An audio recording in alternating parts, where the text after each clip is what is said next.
যশোরের ঝিকরগাছায় ফেরদৌসী খাতুন নামের এক স্পেন প্রবাসী ছুরিকাঘাতে নিহত হয়েছেন। ভোরে উপজেলার নোয়ালী গ্রামে এই ঘটনা ঘটে। এখন জন্ম সনদ দিয়ে খোলো বিকাশ স্টুডেন্ট অ্যাকাউন্ট, নিজের বিকাশ নিজে কর। এই ঘটনায় ওই প্রবাসীর মেয়ে জান্নাতি খাতুন আহত হয়েছেন। তাকে যশোর সদর হাসপাতালে ভর্তি করা হয়েছে। পুলিশ জানিয়েছে, ভোরে রান্নাঘরের গ্রিল কেটে অজ্ঞাত দুর্বৃত্তরা ভেতরে ঢোকে। এ সময় তারা মা মেয়ের শরীরের একাধিক স্থানে ছুরিকাঘাত করে।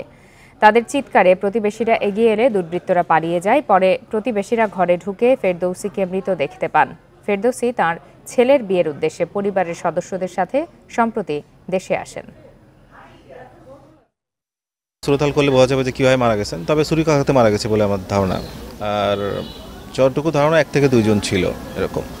জানলা গ্রিল কেটে তারা ভিতরে ঢোকে রান্নাঘরের এবং ওখান থেকে পালিয়ে যায়।